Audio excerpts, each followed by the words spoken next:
Hello guys! Good morning, good afternoon, and good evening everyone. Ayan, may kami club shout out sa ating lahat, sa inyong lahat guys, sa lahat ng mga sumuporta sa Bahay Kulitan, Team Puyaters, sa lahat naman nagmamahal kay asawa ng mekaniko.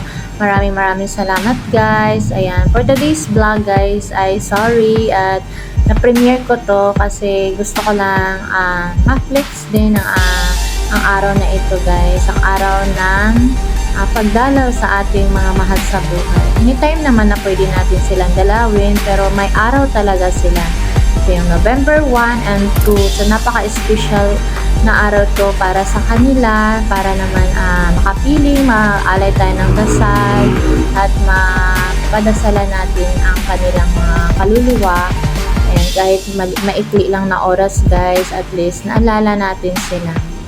So, sa aking case guys, hindi sana ako uuwi kasi nga, alam nyo na, nag-iisip tayo ng sales. Pero dahilan nga, lapitin talaga ako sa mga kaluluwa guys. Ayan. Nung sinabi ko na hindi ako uuwi, yun, nilagnat ako bigla para ako nag-seizure. And then, kay bigat-bigat ng pakiramdam ko guys, para akong tinaklob or sinaniban ng dami-dami. So yun, yung pinaka-worst guys is kasi yung mga kaluluwa guys, hindi yan sila nagbibigay ng good na mga parang ganyan, para ma-feel mo talaga na andyan sila, binibigyan ka talaga nila ng sakit. Yan lagi ang ko guys. So ayan, umuwi kami ng biglaan. Kahit na ikling oras lang guys, dumating kami sa Digo City kasi umalis kami sa Libungan around 12 p.m. So, dumating kami ng Digo City is around mga 3 to 4 o'clock in the afternoon.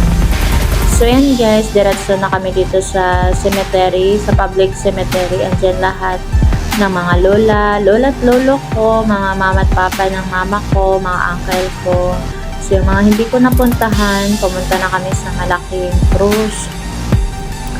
So ayan guys, may kwento ako sa inyo about sa mga kaluluwa na yan, may nagpapakita sa akin last November 2. Ayan, paano sana ako nung pa-zumba. Ayan, napapakita talaga sila sa akin si may third eye ako. And then, napapanaginipan ko lagi yung lola ko na hinahabol ako ng walis kasi every 1 or 2, walang plano na umuwi pa. So, sila talaga yung dumadalaw sa akin. So, ayaw kong ma-open yung third eye ko guys kasi napakahirap. Lagi na ako nakakita ng mga kaluluwa. Lagi ako nakakarinig. Kahit nga matulog ako guys, tinitignan ako. Ayan.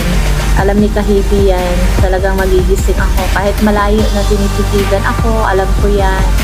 Lahat ng mga sinasabi ko, nagkakatotoo. Ayan. So, pag may dumating na mga hindi maganda sa isip ko, nire-revoke ko talaga yan in Jesus name.